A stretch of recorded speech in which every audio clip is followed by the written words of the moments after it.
Hi viewers, Pandian ஸ்டோரில் இன்னைக்கு கொந்தளிக்கிறாங்க கோமதி. வீட்டில் வந்து ஏங்க சரிங்க, கதிருக்கு நான் தான் கல்யாணம் பண்ணி வச்சேன், சரி அதை விடுங்க, அது ஒரு ஓரமாக இருக்கட்டும்.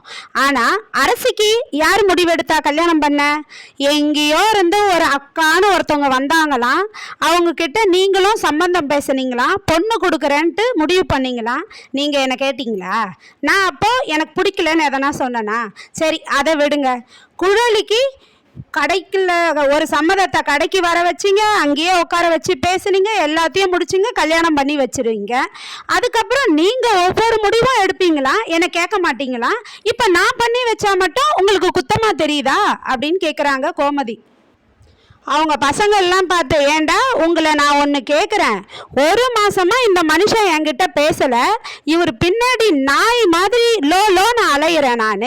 ஆனால் உங்களுக்கெல்லாம் சமாதானம் பண்ணி வைக்கணும்னு தோணலைல்ல? உங்களுக்கு எதனா ஒன்றுனா உங்களுக்கும் உங்கள் பொண்டாட்டிக்கும் எதனா ஒன்றா பார்த்துக்கிட்டு நான் சும்மா இருப்பேனாடா? வீட்டுக்கு வந்த மருமகளுங்க கூட என் சைடு நின்னாங்க எனக்காக. ஆனால் நீங்கள் நான் ஆக்கி போட்ட சோத்தை தின்னுட்டு சும்மா தானடா என் பின்னாடி சுற்றிக்கிட்டு இருந்தீங்க அப்படின்னு சொல்லி கேட்குறாங்க அவங்க பிள்ளைங்களை. இதுக்கு நடுவில் ராஜி ஒரு அக்காவை வழியில் பார்க்குறாங்க. அக்கா வாங்கக்கா, எப்படிக்கா இருக்கீங்கன்றாங்க. நல்லா இருக்கம்மான்றாங்க. ஆமாம், உங்கள் பையன் ஒருத்தன் இருந்தானே, அவன் கூட படிச்சுட்டு இருந்தானே, அவன் எப்படி இருக்கான்னு கேட்குறாங்க. அவன் நல்லா இருக்காம்மா, 6வது படித்தாம்மா, ஆனால் 4வது படிக்கிற அறிவு தாம்மா அவனுக்கு இருந்தது. அதுக்கப்புறம் நான் பிஎன்ஜி சேர்த்தம்மா, அவங்க நிறை குறை எல்லாத்தையும் புரிஞ்சுக்கிட்டு என் பையனை இப்போ நல்லா ஆக்கிட்டாங்கம்மா அப்படின்றாங்க. உடனே ராஜியும், அக்கா அந்த நிறுவனம் ரொம்ப நல்ல இடம்க்கா, அது பிஎன்ஜியை பற்றி நான் நிறைய பேருக்கு வந்து நானும் எடுத்து சொல்ல போகிறேன்க்கா அப்படின்னு சொல்கிறாங்க. அதுக்கப்புறமா கடையில் பாண்டியன் கோவமாக உட்காந்துட்டு இருக்கிறாரு. சரவணன், என்னப்பா வீட்டில் நடந்ததை நினச்சி யோசிச்சுக்கிட்டு இருக்கீங்களா அப்படின்னு சொல்லி கேட்குறாரு. அதுக்கு பாண்டியன், எப்படி மலை வேணான்னு உங்கள் அம்மா பேசிட்டா பாடுறா, அவள் மனசுக்குள்ளே எப்படி வச்சிருக்கா பாடுறா, நவ கண்ணை திறந்தா தண்ணி பலன்னு கொட்டுமே, அது மாதிரி கொட்டிட்டாடா. இம்புட்டு விஷயத்தில் இன்னைய நாள் வரையும் மனசுலேயே வச்சு பேசியிருக்கா. ஏண்டா குழலி கல்யாணம் எப்போ நடந்தது, அதை இப்போ மனசில் வச்சுக்கின்னு பேசுகிறாளேடா. அதுவும் இல்லாமல் நான் பெத்ததுங்க வாய்க்கு வந்ததெல்லாம் பேசுதுங்க, நான் தான் உன் வாழ்க்கையை அழிச்சிட்டேன்னு சொல்கிறாளடா அவ. சத்தியமாக சொல்கிறேன்டா, நான் உனக்கு நல்லது தாண்டா நினச்சேன், ஏண்டா உன் வாழ்க்கையை நான் அழிச்சிட்டேனா அப்படின்னு கேட்குறாரு. அதெல்லாம் இல்லைப்பா, நீங்கள் ஏன்பா இதெல்லாம் மனசில் போட்டு புலம்புறீங்க அப்படின்னு சொல்கிறாரு சரவணன். அம்மா காணோன்னதும் தம்பிங்க டென்ஷன் ஆகிட்டானுங்க, அம்மாவுக்கு நீங்கள் பேசலைன்னதும் அம்மா டென்ஷன் ஆகிடாங்க. இதெல்லாம் கோவத்தில் வந்த வார்த்தைங்கப்பா, இதெல்லாம் மனசில் வச்சுக்காதீங்கப்பா அப்படின்னு சொல்கிறாரு சரவணன். கோமதி வீட்டில் அவங்க மருமகளுங்கிட்ட கேட்குறாங்கங்க, ஏய் நான் ரொம்ப பேசிட்டேனாடி, அவர் உங்கள் மாமா வருத்தப்பட்டிருப்பாரா அப்படின்னு கேட்குறாங்க.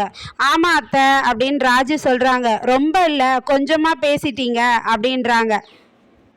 நானும் எம்புட்டு நாளடி மனசுக்குள்ளேயே வச்சுருப்பேன். ஆமாம் அம்மா, நான் கோயிலுக்கு போகிறேன், ஸ்ரீரங்கம் போகிறேன்றது உங்ககிட்ட சொல்லிட்டு தானே போனேன், ஏன் நீ உங்ககிட்ட இந்த விஷயத்த சொல்லலையா அப்படின்றாங்க. உடனே வந்து வேணும்னு தாண்டி சொல்ல அப்படின்றாங்க காந்திமதி.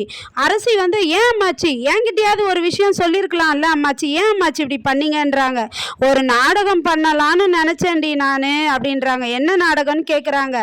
மாப்பிள்ளையும் கோமதியும் பேசாமல் இருக்கிறாங்க.